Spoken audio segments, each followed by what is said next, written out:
کچھ لوگ B J پی کے ساتھ مل کر مخالفت کر رہے ہیں، یہ بھی کہیں نہ کہیں ایک ہمت کو توڑنے والا کام ہے۔ نہیں، یہ کام جو ہے منصوبہ بند سازش کا نتیجہ ہے، یہ کام پورے ملک میں ہو رہا ہے۔ میں ضمیر بھائی کو مبارکباد دیتا ہوں اور اللہ سے دعا کرتا ہوں کہ ان کا ضمیر اسی طرح سے زندہ رہے اور اسی طرح سے وہ آندھیوں میں حقانیت اور صداقت کا چراغ جلاتے رہیں۔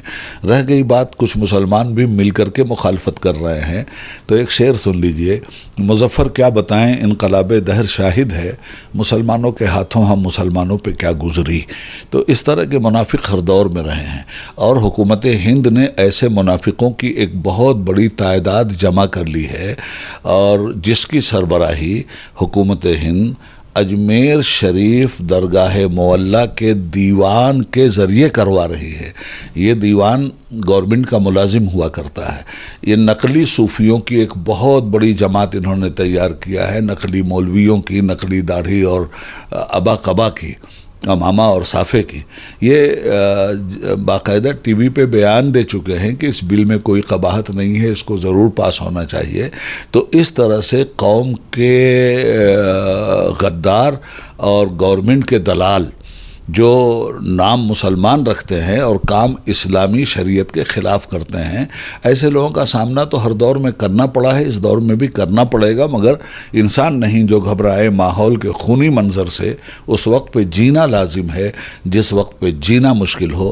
ضمیر بھائی کو یہ انٹرویو ضرور سنائیے گا اور میری طرف سے دعا بھی دیجیے گا، اور یہ کہیے گا کہ مضبوطی کے ساتھ آپ صبر کی چٹان پہ کھڑے ہو کر اپنی آواز کو بباغ دہل اپنی آواز کا اظہار کرتے رہیں۔ انشاءاللہ خیر ہوگی، برکت ہوگی، اور آپ کو روح سیاہی کا سامنا نہیں کرنا پڑے گا۔ حضرت پورے ملک میں الیکشنز چل رہے ہیں، کرناٹک میں بھی 3 حلقوں کے لیے بائی الیکشنز ہیں، کیا کہیں گے؟ شگاوی اسمبلی میں ایک مسلم امیدوار کو کانگریس نے ٹکٹ دیا ہے، اور 2 جگہ پر بھی مسلمانوں کے جو ووٹرز ہیں وہ کافی ایفیکٹو ہیں، کافی بڑی تعداد میں وہاں پہ ہیں۔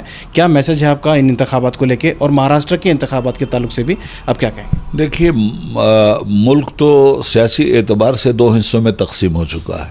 ایک حصہ وہ ہے جو منافرت کی بنیاد پر سیاست کرتا ہے، دوسرا حصہ وہ ہے جو محبت کی دکان چلا کر سیاست کرتا ہے۔ تو نفرت کی دکان تو ہر حال میں بند ہونی چاہیے، اور محبت کی دکان ہر حال میں ہر جگہ کھلنی چاہیے، اور یہ کام اسی وقت ہوگا جب اقتدار ہاتھ میں آئے۔ اس لیے میں ووٹروں سے بھی اپیل کروں گا کہ نفرت کے ان سوداگروں سے اپنے آپ کو بچائیے، اور اپنے ووٹ کی طاقت کا استعمال انڈیا کے لیے بھرپور طور پہ کیجیے، تاکہ انڈیا خوشحال ہو تو پورے ملک کے عوام خوشحال رہیں گے۔